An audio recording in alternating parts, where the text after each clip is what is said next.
Salve, salve galera! Começando mais uma edição do 3 Pontos e a Falta, e o assunto do vídeo hoje é o resumo final da Free Agency. Vamos falar aqui de todas as trocas, de todas as renovações, de todas as contratações que acabaram ficando de fora do nosso outro vídeo. A gente tem um outro vídeo aqui no canal que fala sobre o primeiro dia da Free Agency, né? Já teve muita coisa grande acontecendo e agora a gente vem aqui e pega todas as negociações que aconteceram desde o fim de semana, né? Desde sábado até aqui. E vamos falar um pouquinho aí sobre como elas mudam os times, o fit com o elenco que já tá lá, né? Como que isso impacta os próprios jogadores e mais. Mas antes de tudo isso, Filipão,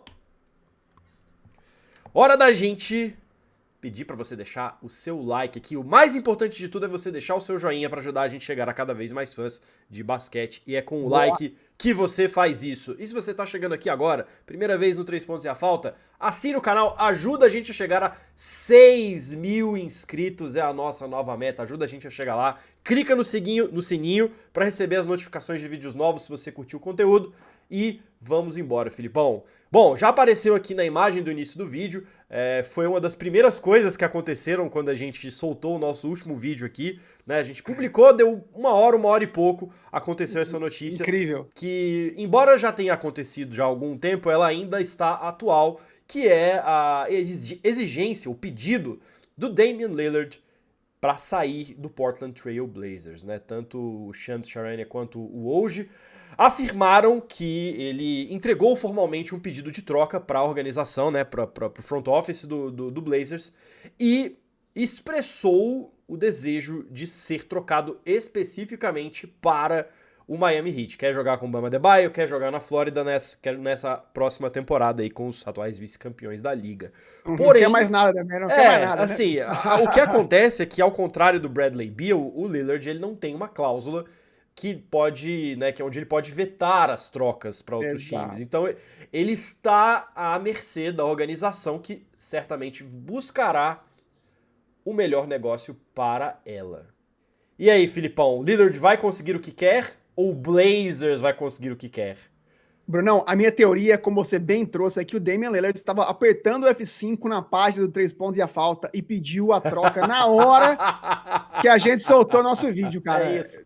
É a única explicação. Foi literalmente, né? O vídeo subiu, eu saí de casa, você me escreve, irmão, acabou de sair. Eu falei, era pra ser, tava na cara que ia ser isso. Mas enfim. A gente, inclusive, até debateu sobre esperar o Lillard ser trocado de fato, né? Só que a gente já tá aqui na terça-feira, já fazem quase 4 dias que aconteceu o pedido de troca, né?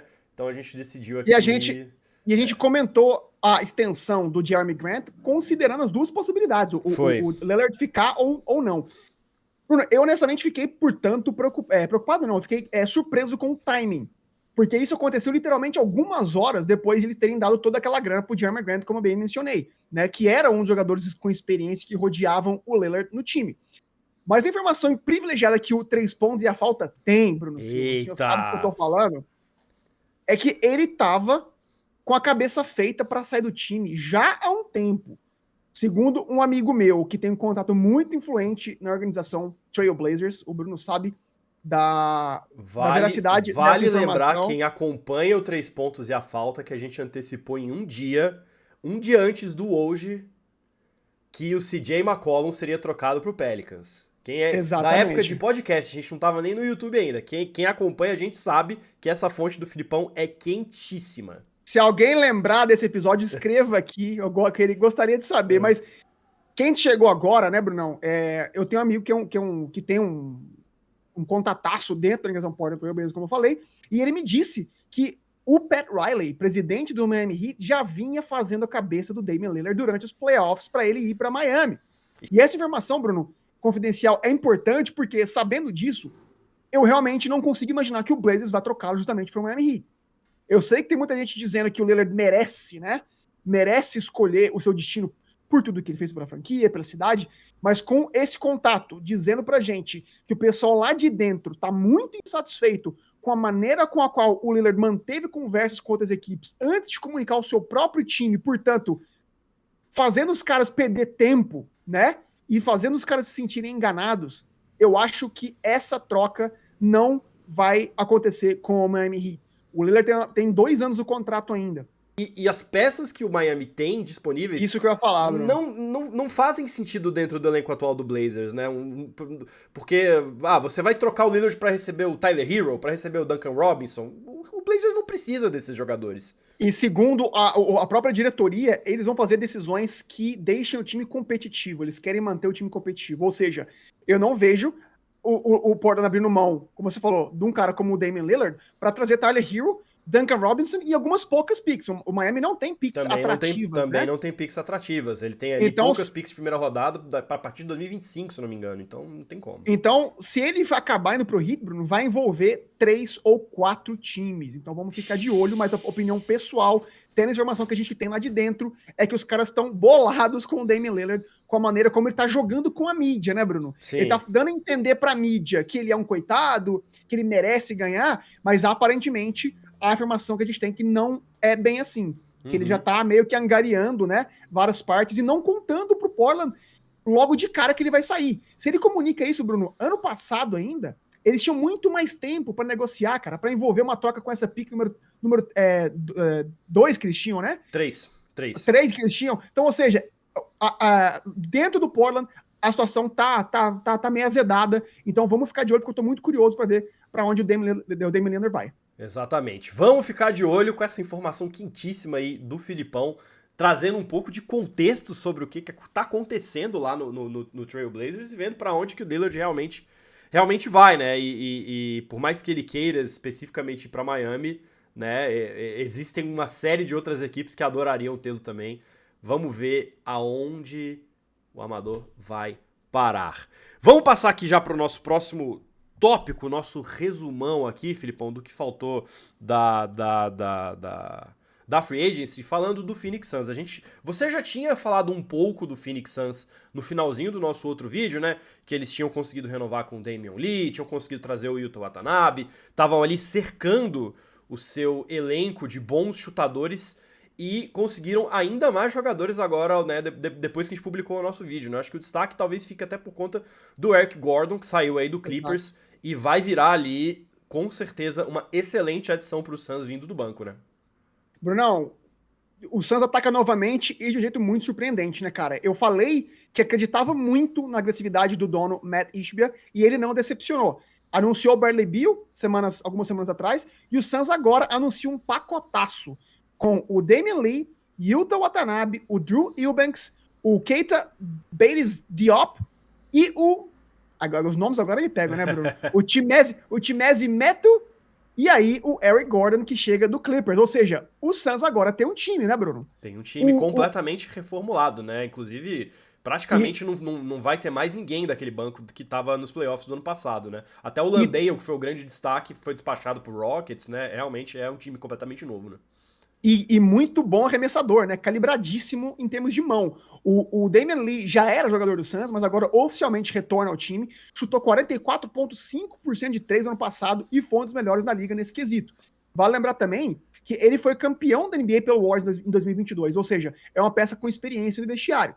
O Watanabe eu já mencionei no último vídeo muito brevemente, mas ele é um ala alto, Bruno, e que chutou ridículos 51% de bola de 3 na zona morta.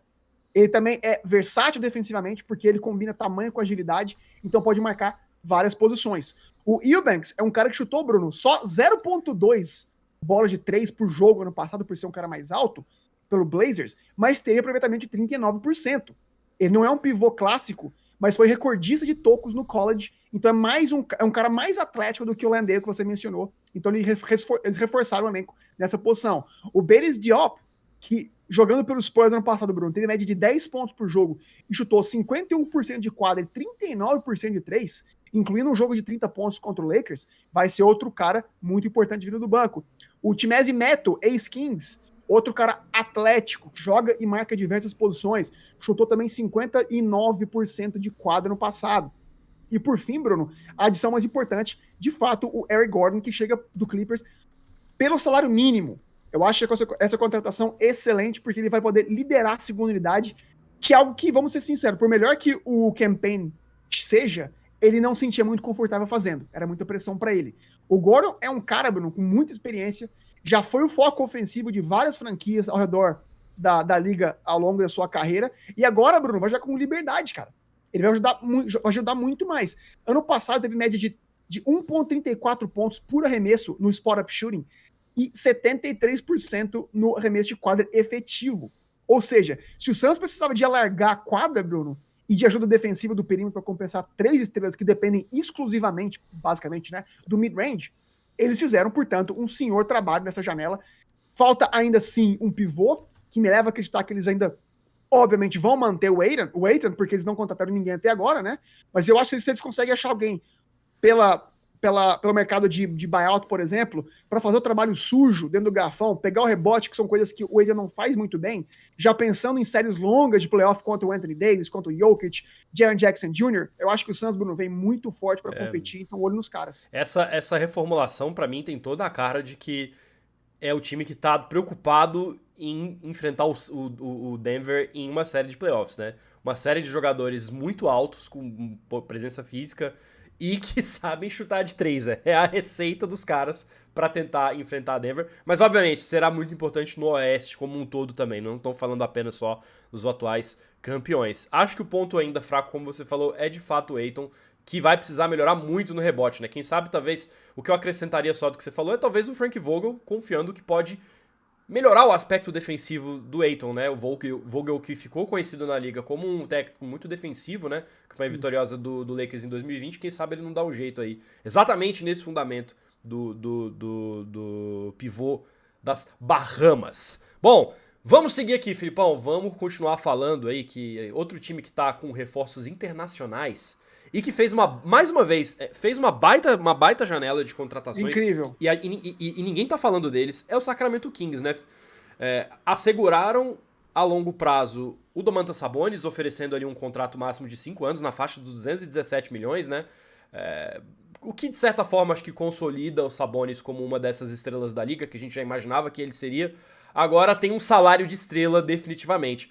Mas teve outras peças muito interessantes, Filipão, e eu imagino que você deve puxar um pouco aqui pra falar que é um cara que eu acho que a gente tão falando pouco e tem total condição de fazer um grande impacto na liga essa temporada, que é o Sasha Vezenkov, né? Um ala pivô búlgaro, Exato. 2 vezes MVP da Euroliga, MVP das finais da Euroliga, tava jogando no Olympiacos, tem 40% de acertos de 3 e 63% de dentro ali da zona pintada.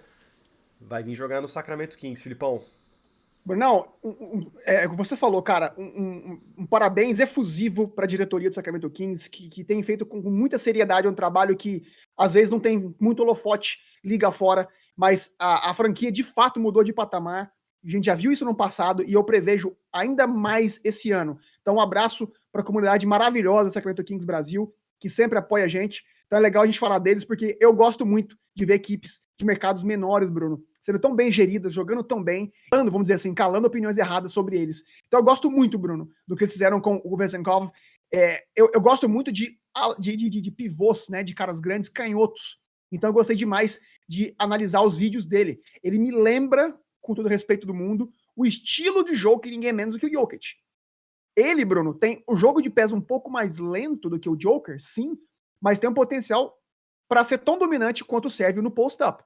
Na Europa, ele teve 119 pontos em 151 post-ups.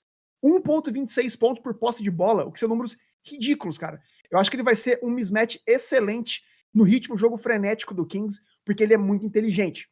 O feijão com arroz dele é justamente os pick and rolls, fazer o giro, receber a bola de novo e atacar impiedosamente os mismatches de, eventualmente, um armador menor marcando ele. E mesmo se a marcação dobra, ele teve média, Bruno, de 1,24 pontos por posse com marcação dupla.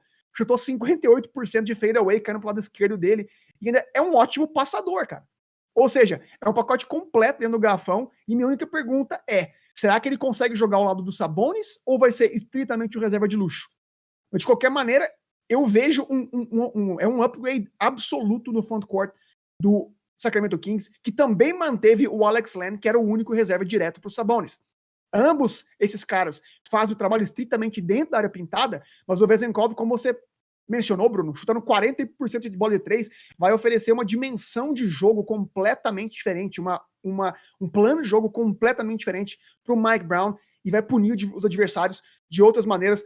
e vai espaçar a quadra para as penetrações do De'Aaron Fox, e eu espero muitas coisas boas do Sacramento Kings, então olho nesse gringo. Para finalizar, eu mencionei o Alex Len, que voltou, você também já mencionou o Sabonis, que ganhou um contrataço, 217 milhões por 5 anos. O Trey Lyles, Bruno, queridinho do Lauro Cantarelli, do Sacramento Kings Brasil, também volta, 16 milhões por 2 anos. O Harrison Barnes volta, 54 milhões por 3 anos. E ainda trouxeram o Chris Duarte, do Pacers, que é muito bom jogador. E ele chutou 39% de 3 do perímetro, Bruno, no ano de calouro, há 2 anos atrás. Ou seja, envelopando, o Kings não apenas manteve a espinha dorsal daquele timaço do ano passado, como incorporou, Bruno, 2 caras que adicionam muito para esse elenco já tão campeão. Né? Um alarmador, que tem o shooting para espaçar a quadra pro Fox, pro Herder, pro Malik Monk, pro David Mitchell, e também trouxe, como você falou, um cara que é 2 vezes MVP da Liga Europeia, que é super competitiva. Então eu prestaria muita atenção no Sacramento Kings.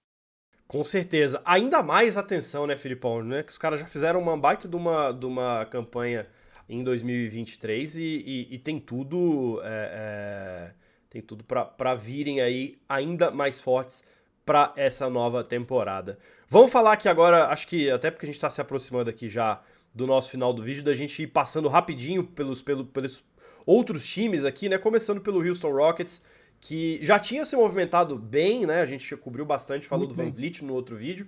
E aí eles complementaram ali o seu mercado, trazendo o Dillon Brooks, que também já era uma negociação esperada, né?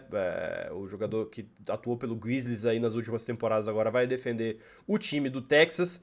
E fizeram algumas trocas também, né? Conseguiram... mandaram embora o KJ Martin pro Los Angeles Clippers, pegaram 2 picks no processo, e agora trazem aí a tão necessária experiência para esse time jovem continuar se desenvolvendo, né, Filipão? Não, em poucos dias, o Houston Rockets não apenas draftou o Amen Thompson e o Cam Whitmore, mas também anunciou Fred VanVleet, Dillon Brooks, Patty Mills e o Landale. E isso é um trabalho fenomenal, porque eles não apenas são todos experientes, mas tem uma característica em comum que eu gosto muito. Os caras são intensos, Bruno. Eles jogam absolutamente concentrados nos 2 lados da quadra, aplicam pressão no adversário, trocam a marcação entre si. Então, ou seja, se esse Rockets era um time cujo mental era fraco ano passado, esse é o tendão de Aquiles, que eles perderam muitos jogos por placares absurdos, então esses caras, Bruno, automaticamente elevam o patamar desse time de imediato. E o melhor, chegam para mentorar esse time fantástico e muito jovem, sim, mas já trazem competitividade, cara. Então, assim, se eu esperava que esse Rockets fosse tomar um tempo para ser competitivo, eu acho que essa espera já acabou. Eu acho que esse time já vai dar trabalho a muitas outras equipes por aí, né, Bruno? Eu já falei do Van Vliet no último vídeo, mas o Dillon Brooks, Bruno, a história é engraçada, né? Porque quando o Grizzlies é eliminado e muita gente botou a culpa nele por ter falado muito durante a série contra o Lakers especificamente, eu acho que ninguém ia acreditar, Bruno, que semanas depois ele estaria ganhando um contrato de 80 milhões por 4 anos, né, cara? Sim. Ele é um cara muito limitado ofensivamente, sim. Chutou só 23% naquela série contra o Lakers e 32% nos jump shots a temporada inteira. Mas, Bruno, é inegável que o cara é um dos melhores defensores da liga. E tá indo num time que ele não vai precisar defender, né? Porque o que não falta é atacante habilidoso nesse time do Rockets, né? E jovem. E muito defensivo também. Todos esses caras são muito defensivos e atléticos, né? Então, eu mencionei essa energia dessas contratações novas, Bruno, e o Brooks é a epítome de tudo isso. Toda santa noite ele vai, marca o melhor jogador do time adversário, vai criar problemas para todo mundo, e é um cara que marca diversas posições, né? Ele vai levar o sarrafo dessa equipe, e é já muito defensiva, como eu mencionei, e Thompson, Green, Jabari Smith e o Shengo, Bruno, só tem a ganhar com isso, porque vão aprender de perto com essa intensidade de tantos caras. O Landale e o Mills, Bruno, entram no mesmo pacote. Eu vejo o Patty Mills sendo mais um veterano vindo do banco para liderar uma segunda unidade que ficou ainda mais jovem ainda, né? Ele pode ser tanto o facilitador quanto o finalizador. E o Landale é aquele cara que a gente viu na série jogando pelo Suns, pelos playoffs do ano passado, que não tinha muito talento, mas compensava isso com muita vontade, bro. Ele se entrega muito. Ele é um cara que briga no garrafão, pega rebote. Então acho que é um bom pivô, mais clássico, para ser reserva do Shengun, que é um cara mais moderno, um cara que alarga mais a quadra. Então, cara, olho nesse time do Rockets, que eles podem surpreender bastante esse ano. Com certeza, vamos ficar de olho, vão ser certamente alguns dos queridinhos do League Pass aí nessa temporada. Ainda no Texas, Filipão, Dallas Mavericks não fez movimentações muito significativas depois da renovação com o Kyrie Irving. Um dos destaques que eu trago aqui é outra renovação que foi com o Dwight Powell, né? Vai manter aí o jogador na equipe. Como é que você viu aí esse mercado do Dallas, Filipão? Não, pra mim o resumo, né, o principal contratação é o Seth Curry, né, cara? Todo mundo sabe o que ele contribui quando ele tem minutagem. Eu acho que ele é a adição perfeita para fazer companhia numa quadra com o Luka ou o Kyrie, dependendo de quem for descansar, e inclusive ser o ball handler, Bruno, principal da segunda unidade. E mesmo quando esses três estiverem em quadra, e eu imagino que isso vai acontecer, quando o Mavs querer jogar no small ball, Kyrie e Luka, Bruno, são caras que chamam tanta marcação que o Seth Curry vai jogar com muita liberdade. E a gente já viu que ele é letal demais nessas situações. 58%, Bruno, de arremesso de quadra efetivo em todos os tipos de jump shots somados, que é uma eficiência absurda, cara. E eu acho que ele é uma peça muito importante nesse elenco, que, como eu sempre falo, renovou sim, como você trouxe, com o Dwight Powell, que é hoje ainda o pivô titular desse time, mas que precisa ainda, desesperadamente, de altura, fisicalidade do garrafão para competir com esses times tão grandes do Oeste. Isso. Bom, ainda vamos agora aqui fazer uma mudança para um time que você gosta um pouco, Filipão, que é o New York Knicks, né? Vamos falar um pouquinho do mercado do Nicasso aí, né? Você já tinha passado muito rapidamente, mas depois que a gente gravou o vídeo, teve mais algumas mudanças, né? A gente viu ali o Knicks trocando o Obi Toppin para o Indiana Pacers, né? Vai receber aí algumas escolhas de draft, né? Pelo Obi Toppin, e também a confirmação aí da contratação do Donte DiVincenzo, né?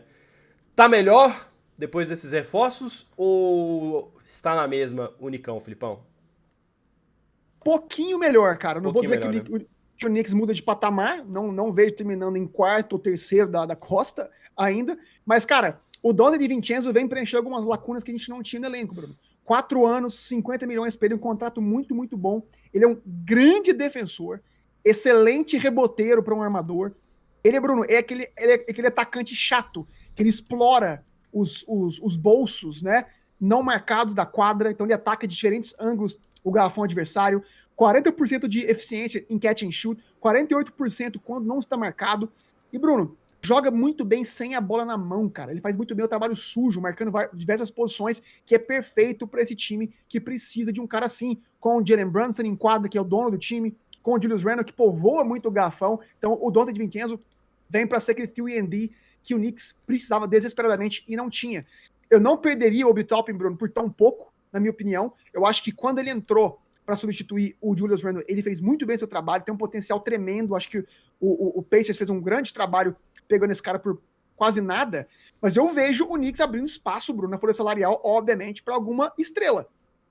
E eu espero, honestamente, no fundo do meu coração, que não sejam ou Damian Lillard ou James Harden. Eu sei que a torcida do Knicks vai ficar brava comigo, porque quer uma estrela desesperadamente, mas eu não vejo esses caras não vejo esses caras como um bom fit, Bruno. O Harden não é um fit mental, cultural, ele não abraça essa cultura de raça que o Josh Hart vem fazer agora com o DiVincenzo, e o Lillard, para mim, ele é um cara que precisa muito da bola na mão, e eu não vejo isso sendo como um bom fit com o Jalen Brunson. Então, eu imagino que sejam mudanças a longo prazo, e eu gosto muito disso. Fora também que a gente teve ali o próprio Harden jogando no Brooklyn, e o Lillard falando apontando o Brooklyn como um dos possíveis destinos de troca, porque ele é muito amigo do Mikal Bridges, né? Então acho que os dois estão bem distantes do Knicks também. Vamos fechar aqui agora, Filipão, vamos falar rapidinho do Los Angeles Clippers, que foi envolvido em várias das, né, notícias, ali como um coadjuvante em várias das trocas grandes da temporada, né? Teve toda aquela história do Porzingis, que a princípio o Brogdon ia pro Clippers, só que aí por conta ali de questões de saúde, a troca acabou sendo vetada. Depois a gente viu aí também o time perdendo o Eric Gordon pro Suns, e agora eles fizeram algumas renovações pontuais, né, e algumas manutenções pontuais no elenco. As duas principais são o Mason Plumlee, que vai ficar mais um ano ali no garrafão do Clippers, e a permanência do Russell Westbrook, ali fechando com um contrato de 7,8 milhões, depois de ter tido um impacto interessante ali depois da janela de transferências do início do ano. E, obviamente, também falando sem esquecer do KJ Martin, que veio ali na troca com o Houston Rockets, que a gente já falou mais cedo. Eu achei o contrato do Russell Westbrook fantástico, cara. Quando ele tem um contrato pequeno, assim, e barato, 8 milhões por 2 anos só, é fantástico pelo que ele trouxe para esse time, Bruno. Foi a melhor defesa que eu vi o Russell Westbrook jogar nas últimas 5 temporadas, aquela corrida que o Clippers teve contra o Phoenix Suns, sem o PG e sem o Kawhi. Ele traz energia para esse time e muito valor, Bruno, porque ele é um dos poucos caras que pressionam o garrafão adversário, porque o Clippers é um time que joga muito pequeno. Era muito fáceis, assim, de ser marcados, porque o time saía muito do garrafão, então era só você pressionar esse perímetro do Clippers e não tinham respostas. E o Westbrook vem prover, Bruno, penetração, vem prover essa agressividade que esse elenco não tinha. Então, cara, eu vejo isso como um bom fit pros dois lados. Fico feliz pelo Westbrook, eu acho que ele tem espaço na liga, sim. Então, olho no Clippers, que passa, obviamente, sempre pela saúde de Kawhi e Paul George, Bruno. Exatamente, né? Acho que eles continuam fazendo um trabalho muito interessante de prover ali um elenco legal para atuar ao redor desses dois, mas sempre fica naquela questão dos dois estarem saudáveis para poder, né, esse time render o máximo que pode. Fechando aqui, Filipão, você separou, eu não sei por que você botou esse time aqui, porque eu não acho que até agora foi uma free agency boa. Pode ser que isso mude com a chegada do Damian Lillard, mas o Miami Heat é sempre aquela incógnita, né? A princípio, no primeiro dia, eu saí com a impressão de que o time foi um dos grandes derrotados, porque perdeu 2 dos seus principais jogadores da pós-temporada com a saída do Gabe Vincent e com a saída do Max Strus, mas eles fizeram algumas movimentações interessantes, né? Repatriaram o Josh Richardson, fizeram essa movimentação para tirar o Oladipo e ganhar cap space, e conseguiram um reserva ainda melhor que o Cody Zeller, que também foi despachado, né? Mas conseguiram um reserva ainda melhor pro Bama Adebayo na figura do Thomas Bryant, né? Então, assim, além, obviamente, também sem esquecer da renovação com o Kevin Love, também super importante. Então, acho que talvez o Heat até agora tenha ficado meio que elas por elas no mercado, né? Perdeu jogadores importantes, mas trouxe ali peças importantes também, né? Não, o Heat tá se reforçando sem muita gente prestar atenção. Eles estão justamente já provendo um elenco de suporte para caso uma estrela vá, né? Muita gente fala do Lillard, mas por que não o James Harden também, né? Acho que talvez até o Sixers aceitaria melhor o Tyler Hero e o Duncan Robinson do que o Portland, né? A primeira edição foi, como você mencionou, o Josh Richardson, que veio do Pelicans, onde ele chutou 41% dos jump shots no ano passado, e é para mim o substituto imediato do Max Strus. Mas a segunda é a maior. É a chegada do Thomas Bryant, que é um baita upgrade em relação ao Cody Zeller, na minha opinião. Sim. Eu sei que ele basicamente não jogou pelo Nuggets, mas foi campeão, ganhou o anel dele. Mas o Bryant, Bruno, vinha de uma das melhores temporadas da carreira dele no Lakers. Ele é um pivô muito bom ofensivamente, tem boa finalização, faz jump shot, se movimenta bem em transição. O único problema dele, porém, é o defensivo, porque ele simplesmente é nulo no que diz respeito a pick and roll e proteção de garrafão. Mas se tem um sistema e uma organização na qual ele vai brilhar, Bruno, que vai tirar o melhor dele, esse lugar é o Miami Heat e esse treinador é o Eric Spoelstra. Ou seja, eu acho que ele ganha mais um corpo alto e forte para ajudar o Adebayo e o Kevin Love. Então, Bruno, são contratações pontuais que vão depender, obviamente, de outras maiores que vão chegar ou não nessa janela de transferência. Então, olho no Hitaço. É isso, olho no Hitaço, olho aí na Free Agency, e ficamos por aqui com mais um vídeo do 3 pontos e a falta.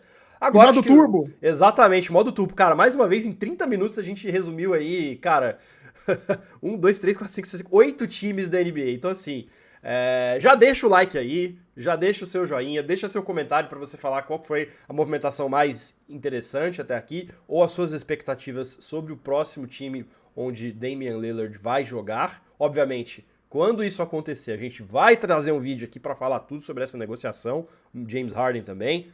E não se esqueça de assinar o canal do 3 Pontos e a Falta para não perder nenhum vídeo aqui e ficar sempre ligado e acompanhar as principais discussões a respeito da NBA. Filipão, grande abraço, tamo junto, um grande abraço para você que assistiu a gente até aqui e nos vemos no próximo vídeo. Valeu!